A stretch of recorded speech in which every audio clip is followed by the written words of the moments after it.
I don't know about you, Shri, but I've missed in-person events. I am really looking forward to Grocery Shop coming up in Las Vegas, the 19th to the 22nd of September. And if you haven't heard of it, you need to tune in more because we've been talking about it for quite a number of weeks. Peter, what a great event, man. We're talking over 150 speakers, so many keynotes from who's who in the industry, executives from companies like Kroger, Ahold, Delhaize, Walgreens, Target, Google, and a whole bunch of others, including a ton of CPG Fortune 500 brands. Go check out the full list online. It's impressive. Get your flights booked because it's right around the corner in Vegas. Should be some fun networking too, Shri. It's going to be great to see people in person. I'm going to be there, so come hang out with us.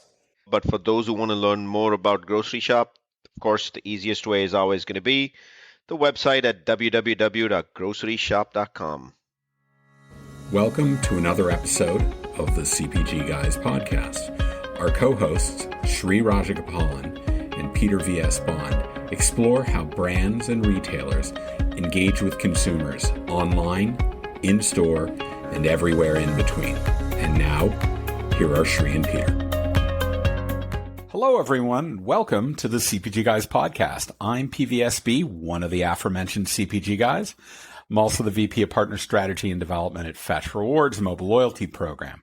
And as always, I am joined on this educational journey about how brands and retailers engage consumers by my very good friend and a thought leader in the consumer packaged goods world. He's always curious, which I think makes him an ideal podcast partner. Please join me in welcoming the other CPG guy, the man known as Shri. Shri, how are you, man? Hello, my dear man with the radio voice, also known lovingly as 007. Peter, what a time in history. And I'm not referring to inflation. I'm not referring to the economics of this country. The baseball season is coming to an end. It looks like Dodgers and Yankees are both going to compete. And on top of that, Peter, the Giants are 0-3 in preseason. I'm sure you all love that. It's a tough one. So, Shri, tell me about the West Coast. Are you enjoying it? Have you gone? Are you getting to see any great sites? Like, I love the Getty. Have you been to the Getty yet? The Griffith Observatory, we've seen it from a distance. I have hiked the Griffith Observatory. It's funny you asked me this question. Kavita is literally taking my daughter to the Griffith Observatory for a class project today. What are the odds you would ask me that question? I love the Griffith. I love today. The Art Deco design. It's one of my favorites. Mr. Bond, guess who's picking her up late at night today after the class project finishes? Sure it's yours. Mr. Worldwide. Brilliant. Now, have you made it out to Chavez? No, Peter. I haven't made it out to believe it or not, this is sad. I haven't made it out to a single restaurant. After moving from New York City to LA so that we can be in a car and drive, we're using Uber Eats. You know, Shri, you got to get out to Dodger Stadium. I hear they have the best record in baseball right now. The best record in baseball? They are in first place, Shri. I don't know if you picked up the newspaper this morning, but they're in first place. No, Peter, can you believe Shri is behind on his baseball news? So you know what's going on in my life in that case. Well, you got a lot of things to check out. I'm envious. Enjoy yourself out in La La Land. But before we get to our guest, I want to remind our audience that all of our content, we've got like 124 episodes now, Shri. Can you believe that? We just crossed 100,000 downloads. Seriously, Shri, what's going on with that? And Peter, you and I both know when we started this, we never envisioned that'll happen in like a 12-month cycle. No. But you know what, Peter? Here we are. But we're on 40 plus platforms, virtual assistants. You can ask them to play the CPG Guys. And, you know, I think we don't charge anything for this, do we, Shri? It's all free. It's all free. So we also say if you're not already following us on LinkedIn, please just go to LinkedIn and enter in CPG Guys. And when you get to our page, click the follow button because then you get to see all the stuff we're posting. We don't just post links to our podcast. There's a lot of other content that we hope you find valuable. That's how we treat it. Again, that's also free. So just check it out. All right. Increasingly, Shri and I agree that video and live streaming are the mediums of choice for marketers to engage consumers, particularly on their websites.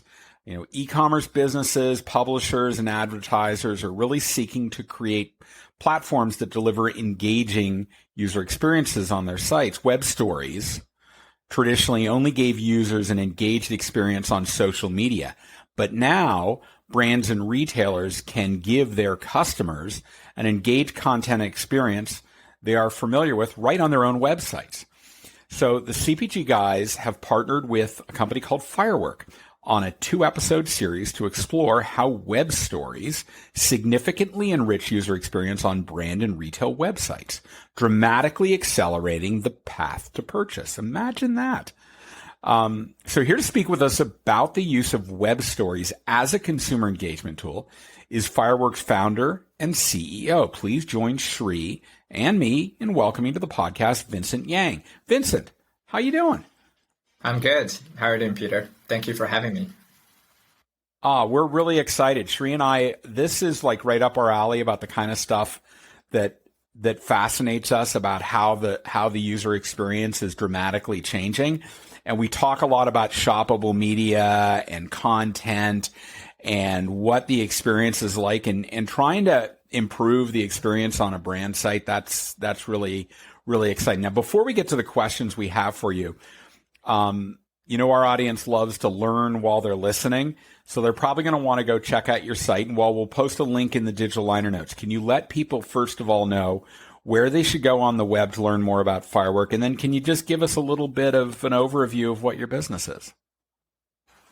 Yes. So thank you, Peter. So everyone can know more about it just by searching Firework. It should come up, onto the tops, or firework.tv is our website. So, and a little bit introduction of the company. So a lot of people view us the B2B version of TikTok. So we basically empowers every single brand, every single website to do short video live stream on their own website, not on their socials. So we as a business have raised a total of 85 million so far. We are the largest one in the sectors, and we grow very fast. So with 3-year-old companies, now we have 200 people. Most of us are based in Silicon Valley in New York, but also we cover about 6 different countries, from Tokyo from Japan to Europe, to Latin, to Russia, and all the way to India. So that's where we are right now.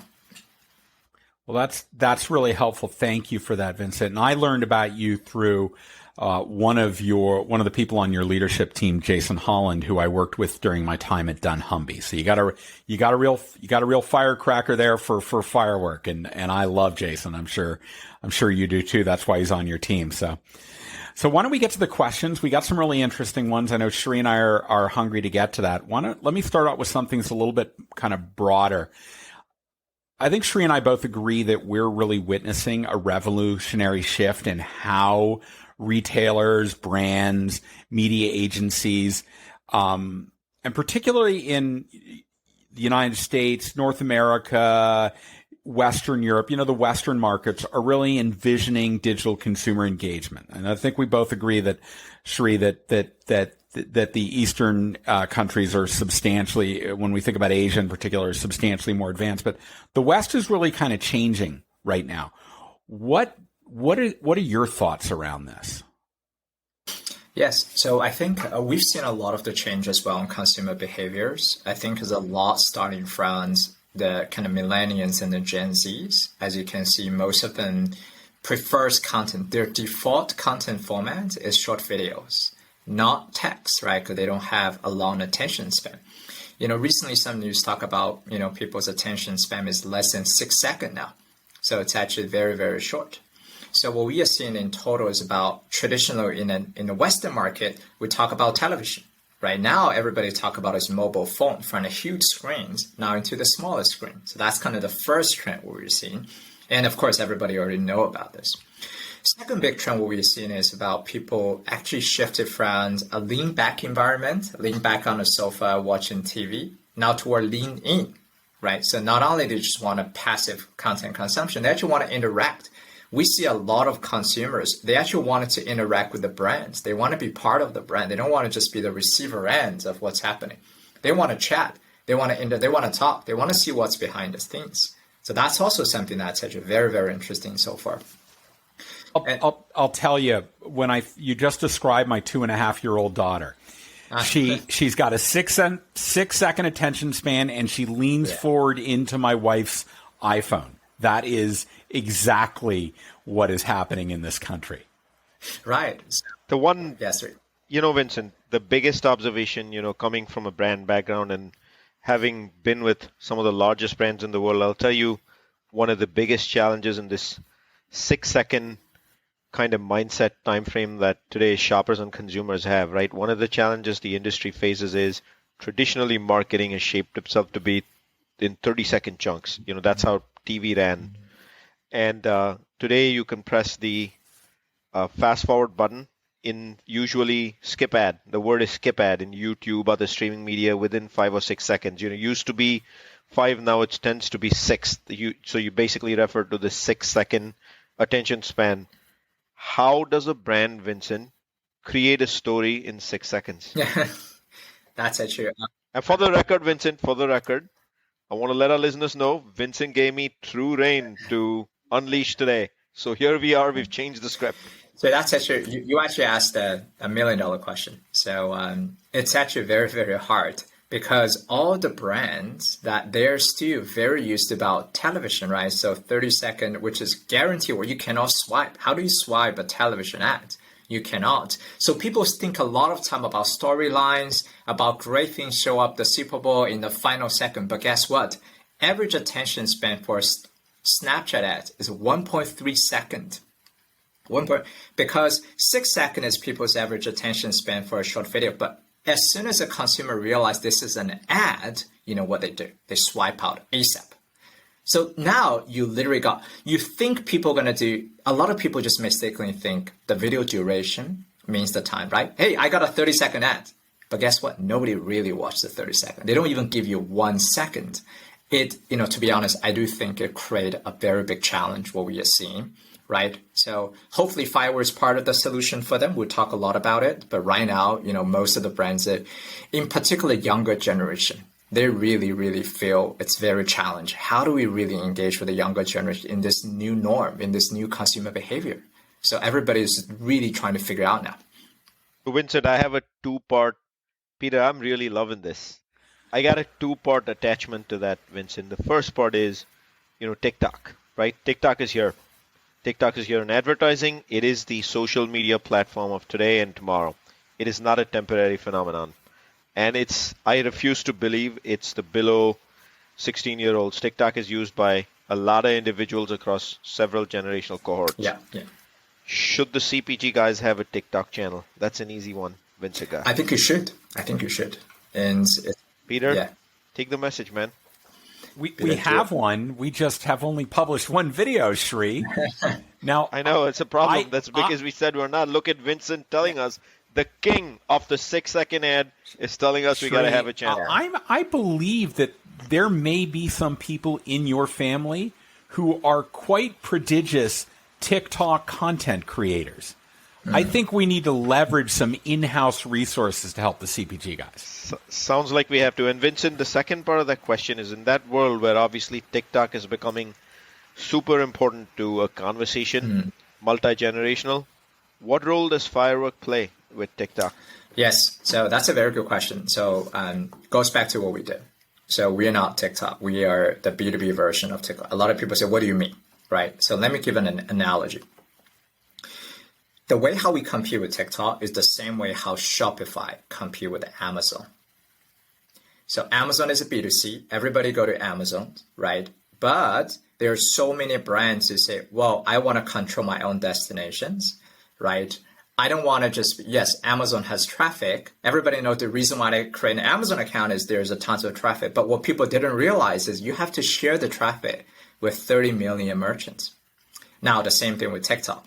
On the one side, Three and Peter, I really encourage you to create a TikTok account, right? That's great because, it's such a very interesting format, right? But here's the challenge. Everybody was rushing into TikTok. Why? There's traffic.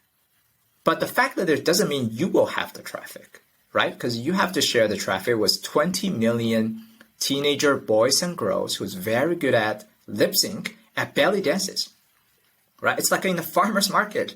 So that's the first case that people that's why in the world we have Amazon, We also have Shopify, which is a $200 billion business, right? It gives every single brand a way to have its own Amazon.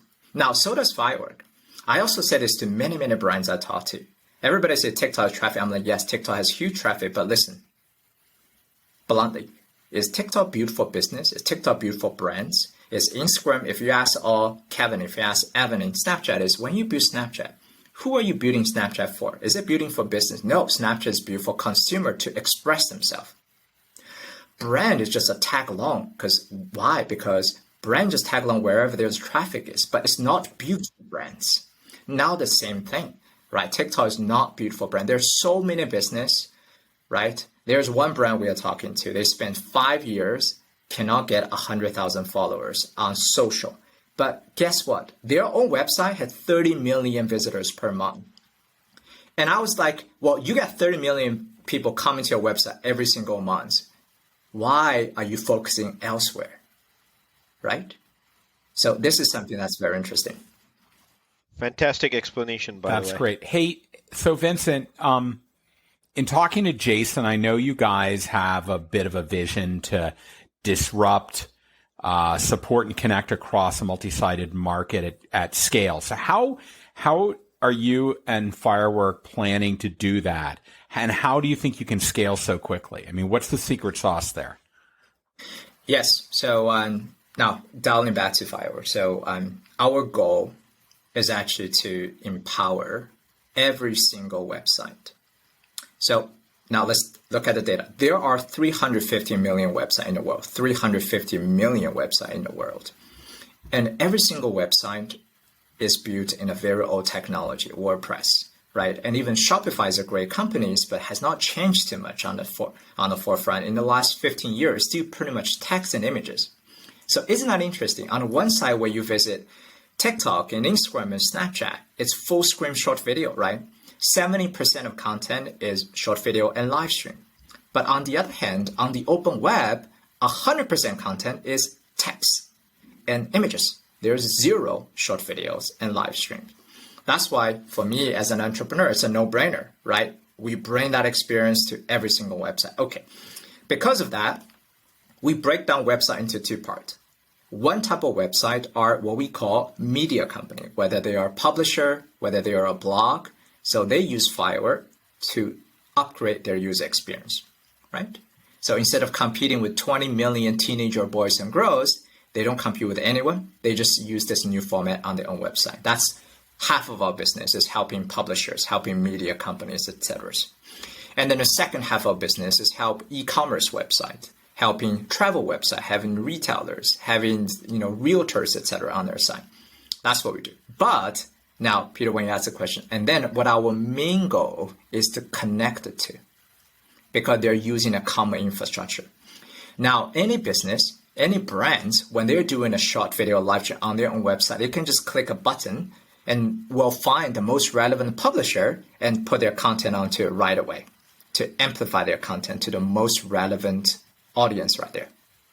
So I want to get a little bit, Vincent, into your services, but the question I have for you is you obviously have Firework for business and you have Firework for publishers. There's a creative element to this, which is what is the 6-second story? And then there's the whole technology infrastructure to support this, right? Can you take us a little bit behind the scenes? If a brand chooses to partner with Firework, how does all this come together? Like what's the oil and the different machine parts here that a consumer finally sees on a website front end as a 6-second ad? Exactly. So I will show you an example. Let's say a classic brand, I will use an example as a D2C brand, right? Somebody selling whatever stuff, selling, clotheslines on their own website. The integration with Firework is actually less than 5 minutes. So if they're using WordPress, Shopify, WooCommerce, Wix, and all the other well-known CMS platform as their fundamental, the website CMS, we have a one-click integrations to have the short video and live stream container outside of the website, right? So that's very easy. And then they can just use Fireworks. So we have something called Firework Camera. But our camera is very different from Snapchat camera. Snapchat camera is making your video be funny. It's turning your head into emoji, an emoji, right? And what we focus on function. We wanted to help all the e-commerce to sell better. So our camera, right, connects deeply into your Shopify, connects deeply to your WordPress. And whatever you do on the Firework camera shows directly on your very own website, right? So they use Firework. Once the integration done, then they're using Firework to create content, edit content, host content, stream content, present content. So that's kind of how they're using Firework as a brand. We see brands, the first day they're starting to use Firework, and by the way, all of our product is self-service. You can just do it on the website yourself, right? We've seen some brands just from the beginning to actually turning their entire experience to be, using short video live stream within less than a day. So I want to clarify a couple of things there. I assume the creative is still bought by the agency or the brand's agency, the actual creative, and then there's an opportunity to test and refine before it's published? Yes. You can test and refine, you can approve everything, right? It's the same thing how you do content on TikTok, upload content, TikTok, Instagram, but now remember because we turn your entire website into, this TikTok experience. Now you just approve the content on your website. But there's something you mentioned, it's very interesting. There's a very interesting counterintuitive thought I'm thinking about. So a lot of people think doing creative, we need to go to agency, it's commercial grade. It's like a lot of people shy away from doing videos, right? Because they think we need to have a celebrity, etc. You know what? So what we are seeing from a data perspective, it's actually it's the opposite. Sometimes having your employees, having your sales assistant talking about content, facing the camera right away, without staging, without commercial style is actually even better than doing these things the other way around. We wanted to democratize content creation for the business folks. Tell them you don't need to be a TikToker to create content, right? So that's what we really wanted to focus on. You hear that? Content democratization. I love that. That is great. Vincent, I can say that when we talk to both interviewees on this podcast and frankly what we hear from our listeners is their interest in doing this kind of stuff and create this kind of meaningful content, but they seem to be relegated, as you mentioned, to only being able to do that in social media because their own site platforms just didn't have that ability to do it. And it seems like what you're offering them is now exactly what they are being able to do through social media. They can now do on their own sites.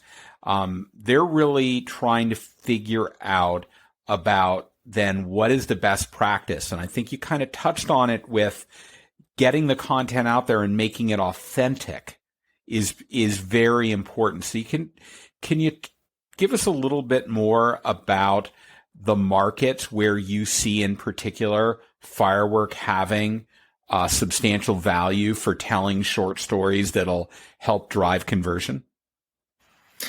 Yes, absolutely. So I think, Peter, you mentioned something very important. It's called authenticity, right? This is a very big consumer shift. My parents' generation, whatever on TV is legit. Everything on TV is true, right? So now I have 2 young daughters. So to my young daughters, whatever on YouTube is legit.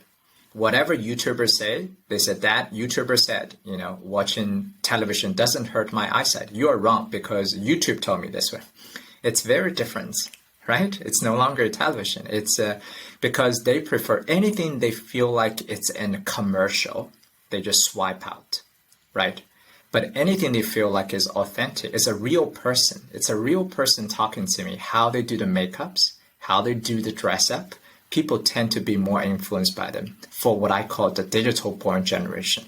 The brands, I think, all need to change the way how they think about it, right? To be more authentic. Okay, so 3, go ahead. Are you saying, Vincent, we have just created a new dictionary, Peter? It used to be the Webster's, then we had Wikipedia, and now, Peter, it's YouTube. My daughter Nadia, she lives on YouTube.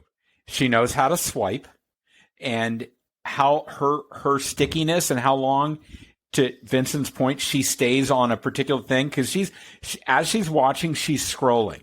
And if at any point she gets bored with it, and it isn't informing her and she doesn't think it's authentic, that's when she changes. I think you're spot on, Vincent. I got to tell you, Peter, I had a leaking AC and an AirTran RX80 in my new home. Yeah. I used YouTube to figure out what was the problem, and it came down to changing a filter. I use YouTube on how to change the light bulb in the front of my car, on literally anything. Somebody has created that content. So sorry to go off on a tangent, Vincent, but you're so spot on. But I want to come back to YouTube, Vincent, for a second, right? Like I just want to come back to that platform, right? YouTube has obviously been here a long time. Probably closer to 18 years. And today, YouTube is a lot of pay to play, right? Whereas what you do as Firework for Business is there's no play to play involved over here, because the content is on the brand's website. The assumption here is the consumer is already on the brand's website. So I want to point out for our audience, this is not a pay to play platform of any sort. This is an actual platform and a technology to enable a brand to be able to create engaging content in the time period that a consumer engages and to be able to publish at scale. How did I do, Vincent? Did I get that right? You get that 100% right. So now I wanted to add a few data points to it. So, my major is mathematics, so I love to quote some data. All right. You remember we talk a lot about 6 seconds. We talk about customer attention span on Snapchat ads in average is about 1.3 seconds. All right. So all of the brands that uses Firework on their website, something interesting happens. What we are seeing is that people engaging with the short video content on their very own website for 2 minutes, right? 120 seconds, right? And then you're like, why? How come? It's the same content. Why? Because I'm already on your site, right? Let's say if the website is a men's warehouse, I'm already have intent. So this is a very important piece. We recently just hired a global head of sales from Snapchat, so called Jeff Lucas. So when he joined us, we had a discussion. He said, Vincent, when I was in Snapchat, we are selling interruptions. Every ad is an interruption, right? You interrupted me from watching a content. You interrupted me from seeing what my friends are doing every day. I'm not coming here to buy a clothes. I'm not coming here to buy a coffee. However, if a coffee website use short video on their own website, then it's a total difference. I'm coming here to buy something. I'm already here. So, right now, show me the stuff as if you're doing things offline in the short video ways. That's what we see. The engagement time is much longer. And then we will later talk about live streams. We have one client selling underwear online, right? She used to do a lot of things on social. She just could not get people to engage with that. Right? And then they have a TikTok account, but they just cannot get even more than 10 people to follow them. Be on TikTok doesn't mean you have traffic. It's totally opposite, right? Now they're starting to do live stream on their website. Yesterday they did a live stream. You won't believe the number. People engage with their website for 5 minutes and 30 seconds. And when they're watching the live streams, and then Firework empowers also to allow them to shop. To buy, we have the shop now button right away. Guess what's the add to cart shopping ratio? Average add to cart ratio for an e-commerce branded website is about 1%. But using our technology to do it, but of course, content matters, right? When they do the authentic content, we get to 19.6%, 20 times, right?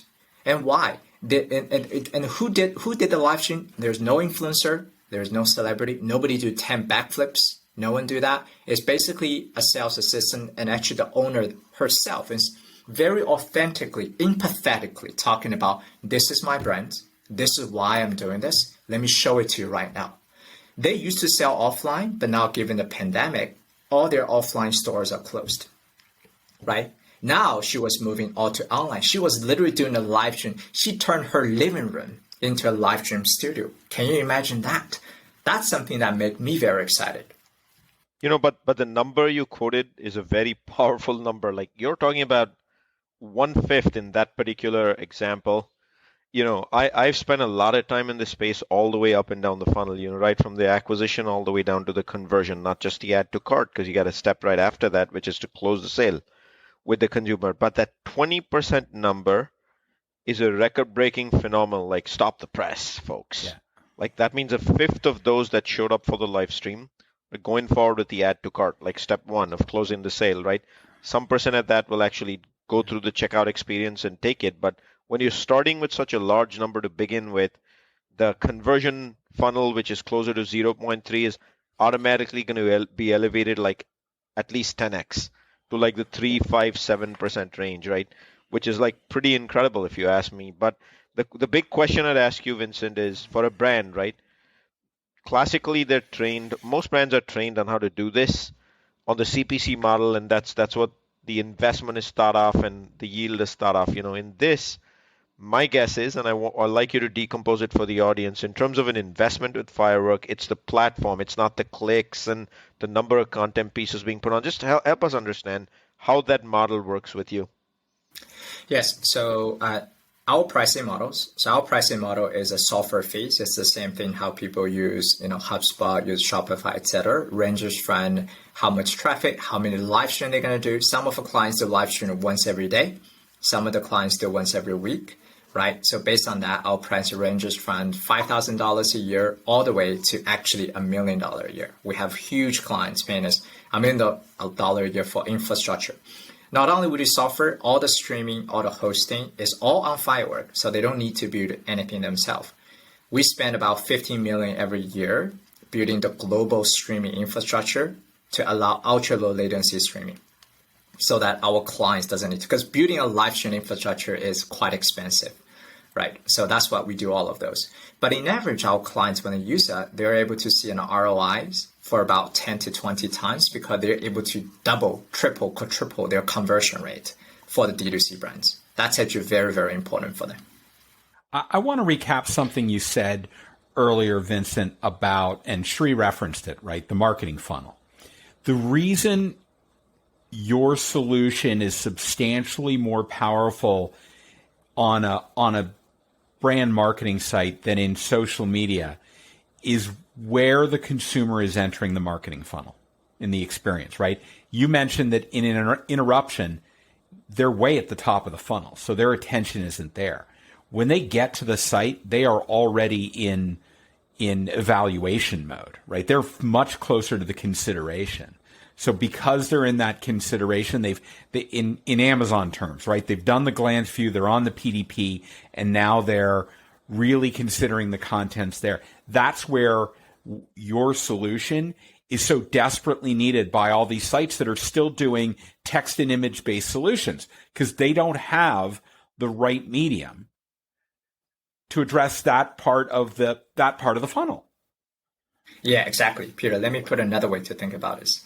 A lot of people, again, ever say, how is it different from TikTok? How is it different from Facebook? I'm like, look, TikTok, Facebook, Snapchat, they will deliver you a click, right? And their journey ends when they give you a click. It's here's a click. They come to the website. My job is over. Whether the click converts or not, I don't give a damn. It's your problem. I just give you a click. For Firework, when you got to click onto the website, our journey just started. See, our journey is, okay, we got a client, we got a consumer and coming to the website, right? Before you use Firework, coming to the website doesn't mean convert. Conversion rate is 0.2% from a casual visitor to final shoppers, right? Then Firework take it from there is about, okay, now how do you engage with them? Also, the content is different.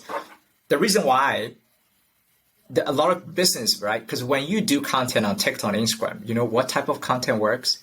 You have to do extreme stuff. You have to yell. Think about how you get attention in the farmer's market. How do you get attention? You have to yell so loud. You have to do crazy stuff. I've seen brands trying to do backflip 10 times to do crazy stuff just to get one follower, right? But that's why they think, oh, we need to very expensive. But when people on your website, you don't need to do any of that. I'm already here. I'm already listening at your account. Okay, now all you need, don't sell me anything. Just show me. Show me what are you selling? How is it beneficial? Show it to me as a real person doing things offline. That's the difference.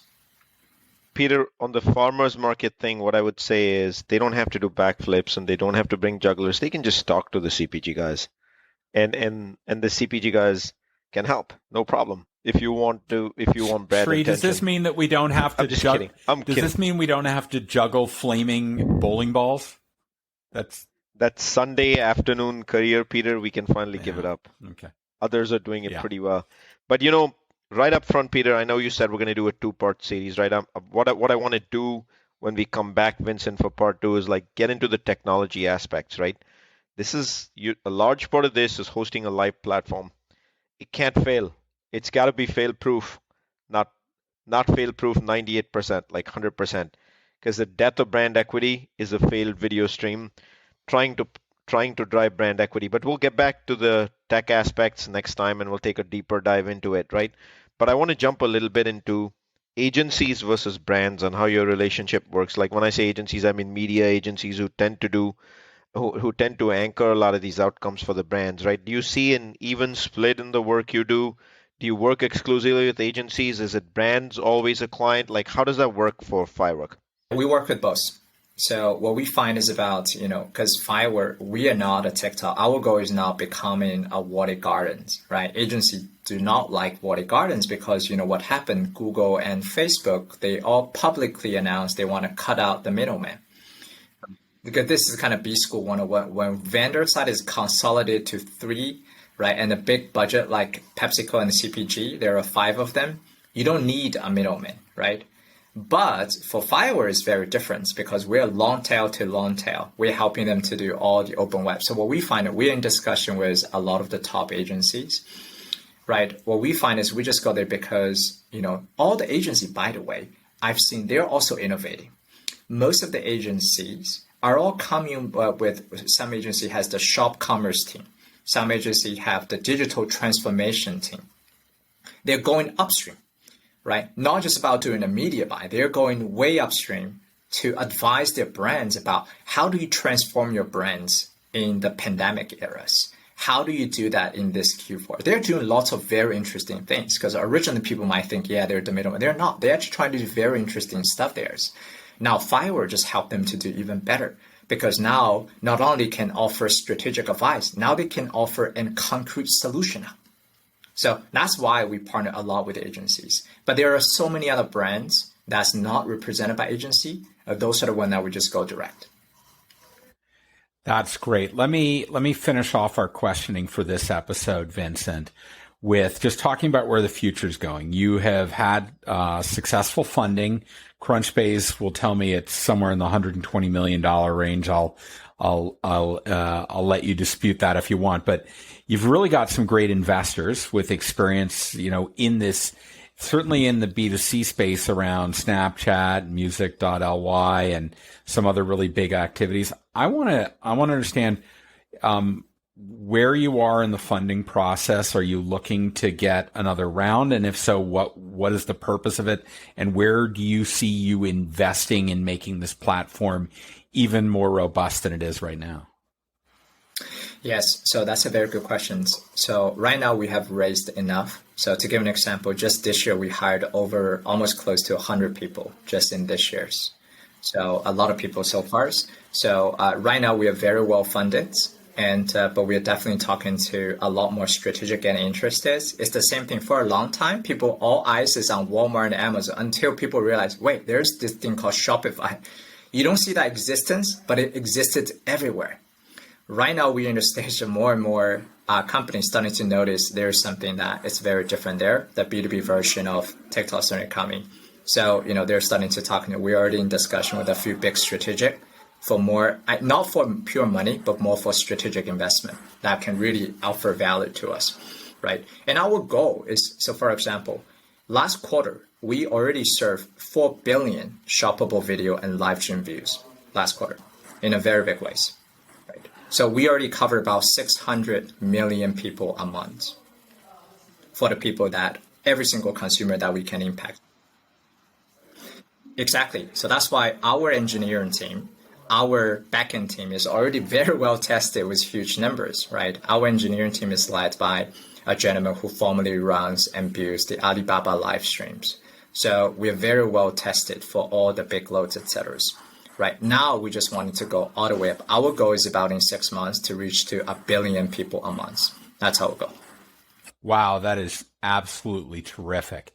I want to remind our audience that all of our content are historical podcasts that are approaching 125. There is links to our Instagram account, our Twitter account, our TikTok account, and other content we've published. and even to our LinkedIn profiles, our LinkedIn page. You can get there by going to cpgguys.com and get all of that. And also, we are an audience-driven podcast. We want your feedback. Best way for you to do that, go to ratethispodcast.com/cpgguys. Click on the Apple platform and write a review. And while you're there, they let you leave a star rating. I mean, I'm a big fan of the number 5, but it's entirely up to you what you want to do. But please do. We want your feedback. We want to be responsive to having on really great guests and talking about really interesting topics like we did today. And we're going to do that by you giving us that feedback. Vincent, this was phenomenal. I mean, I'm really excited about this. I can tell Shri is equally excited. And we're looking forward to episode 2 when we kind of look under the hood and check out the engine and talk about. But what I'm just so excited about is you're bringing to for a brand what their most important presence is on the web, and making it as rich an experience that really drives conversion that they've been missing for so long. This is terrific. Thank you for joining us. No, thank you for having me. And all the question is very inspiring. I really like this conversation. Shri, what do you think? I had a really good time, Peter, today, because I'm all over this digital media advertising space, and I deeply believe in my heart, I've publicly said this at keynotes, the 6-second human captivation in a marketing engine is one of the most important transformations of our industry. But I'll be the first one to tell you, Peter, the industry is largely ignoring that. So in my eyes, the ROI of the ad is shrinking by the day. And just because the attribution is so complicated, we're letting it pass. But what a good way here. Like, you can actually jump to it when you create content that way first, and then measure the full funnel attribution all the way to the add to cart, to the checkout cycle, to what actually got sold, right? So now you're putting me in my home turf, fun stuff to discuss, Peter. But for our audience, there is a Easter egg hidden in the resources section of the firework.tv website, because you can go meet Ashton Kutcher as he talks to Steve Jobs, I believe. So go check out the Easter egg hidden there, but you can also go join their webinars to learn, and a ton of content on fashion and beauty. Easter egg, my friend. This is great. Can't wait for episode 2. Which is coming up in October, on October 9th. But in the meantime, we want to thank our audience for following us. Hope you have a tremendous Labor Day weekend this 2021. I know Shri and I are going to be busy preparing for moving trucks arriving to drop off all our property so we can actually live on something other than just paper plates and sitting on the floor. So, Shri, thank you so much, as always, for joining me on this journey. It is an absolute blast. Everybody, look forward to speaking with you on the next episode of the CPG Guys podcast. Goodbye.